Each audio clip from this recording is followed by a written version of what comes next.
Լավ լուր ֆինանսական զեղծարարության զոհ դարձած քաղաքացիների համար պետական տարբեր կառույցների եւ բանկերի գործակցությամբ որոշում է կայացվել ընդառաջ գնալ տուժածներին եւ միջև քրեական գործի ավարտը միջանկյալ լուծում տալ հարցին։ Խոսքը զեղծարարների թիրախում հայտնված այն քաղաքացիների մասին է, որոնք մի օր հայտնաբերել էին, որ իրենց անունով առանց իրենց իմացության վարկեր կամ ապառիկներ են ձևակերպվել Հայաստանի տարբեր բանկերում։ Տուժած մեր քաղաքացիների խնդրին լուծում տալու նպատակով ներքին գործերի նախարարությունը նախաձեռնել է քննարկումներ մեր գործընկեր կառույցների հետ, նրանք են փոխվարչապետ մեր Գրիգորյանի գրասենյակի, կենտրոնական բանկի եւ քննչական կոմիտեի մեր գործընկերների հետ եւ ուրախ ենք հայտնել, որ խնդիրը այս պահին որոշակի լուծում է ստացել։ Մասնավորապես քաղաքացիների պարտավորությունները բանկերի նկատմամբ համապատասխան պայմանագրի կնքմամբ կսառեցվեն միջև քրեական վարույթի ավարտը ու վարկերի գծով տոկոսներ չեն հաշվեգրվի, իսկ միջև նոր որոշման կիրառումը տվյալ վարկերի հաշվարկված տոկոսները կզրոյացվեն, ժամկետանցները կվերացվեն, կճշգրտվեն, այսինքն սև ցուցակում քաղաքացիները չեն հայտնվի։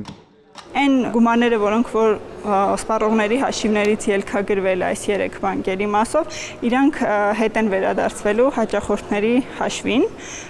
որոշակի պայմաններով, իհարկե մինչև նորից եթե դատական ակտը լինի, նորից արդեն այդ ժամանակ երևա անձը պետք է հետ վճարի այդ գումարը բանկին, թե այդքանով ավարտվում է պարտավորությունը։ Զեղծարարության զոհ են դարձել հիմնականում հայաստանյան 3 բանկի հաճախորդներ, ընդհանուր գումարը կազմում է մոտ 100 միլիոն դրամ։ Կիբերհանցագործության թե խաբեության զոհ Կենտրոնական բանկի ներկայացուցչի խոսքով զեղծարարությունները կատարվել են բացառապես անձնական տվյալներն օգտագործելու միջոցով։ Բանկը ինչ որ խնդիր է ունեցել ծրագրային, որի միջոցով թիրախավորել են բանկին, բանկի համակարգը ու բանկի միջոցով հաճախորդից գումար են տարել, այդպիսի դեպք մենք չենք ունեցել։ Քաղաքացիները խաբվում են եւ անձնական տվյալներ փոխանցում այլ մարդկանց։ Ճնշող մեծամասնությունը անձինք տրամադրել են այդ տվյալները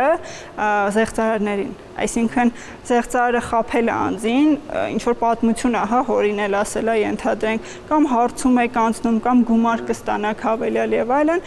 մարդը նույնիսկ չի գիտակցել, որ ինքը որ հավաքում է իր մուտք անունը եւ գաղտնաբառը, դա ինքը իր բենքինգը մուտք չի անում, ինքը զեղծարարին է տրամադրում այդ տվյալները։ Իդեպ ֆինանսական խարդախությունները մասնավորապես բանկային համակարգում նորություն չեն, վերջին 5 տարում 1400 նման դեպք է գրանցվել։ Բանկային համակարգի թվայնացման եւ օնլայն բենքինգի զարգացման հետ մեկտեղ ակտիվանում են նաեւ զեղծարարները, բայց բանկային համակարգն էլ տեղում չի դոփում։ Վերջին 1-2 ամսվա ընթացքում դեպքերը շատ նվազել են,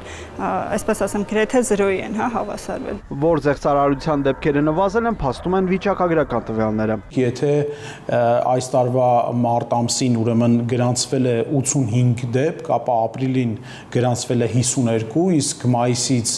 մինչ օրս ընդամենը 22 դեպք։ Սա հիմնականում պայմանավորված է ներքին գործերի նախարարության եւ գործընկեր կառույցների ուրեմն կանխարգելիչ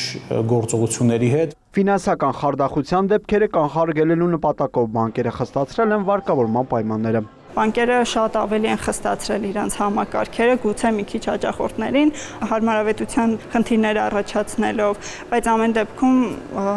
անվտանգությունը ավելի առաջին տեղում է։ Կենտրոնական բանկը եւս մշակում է որոշակի ստանդարտներ եւ կարգավորումներ, որոնք առավելագույն արդյունքներ կգրանցեն զեղծարարների դեմ պայքարում եւ կբարձրացնեն հուսալիության մակարդակը։ Տարբերակներից մեկը զեղծարարությունների ապահովագրական համակարգի ներդրումն է։ Կիբերհանցագործության, խաբեության թե այլ պատճառներով են տուժել քաղաքացիները, դեռ պետք է պարզի դատարանը։ Միջև այդ բանկային եւ իրավապահ համակարգի ներկայացուցիչները կրկին զգուշացնում են չտրամադրել որևէ դեպքում անձնական տվյալ այլ անձանց։ Եթե ստացվել է զանգ կամ հաղորդագրություն այս կամ այն բանկի ֆինանսական կազմակերպության անունից, անհապաղ կապ հաստատել նշված բանկի հեռախոսահամարով եւ ստուգել զանգի իսկությունը։ Իսկ եթե դարձել են մեր քաղաքացիները խարդախության զոհ, պետք է անմիջապես դիմել ոստիկանություն։ Ֆրիրմ Կրչյան, Աշոտ Խաչատրյան, լուրեր։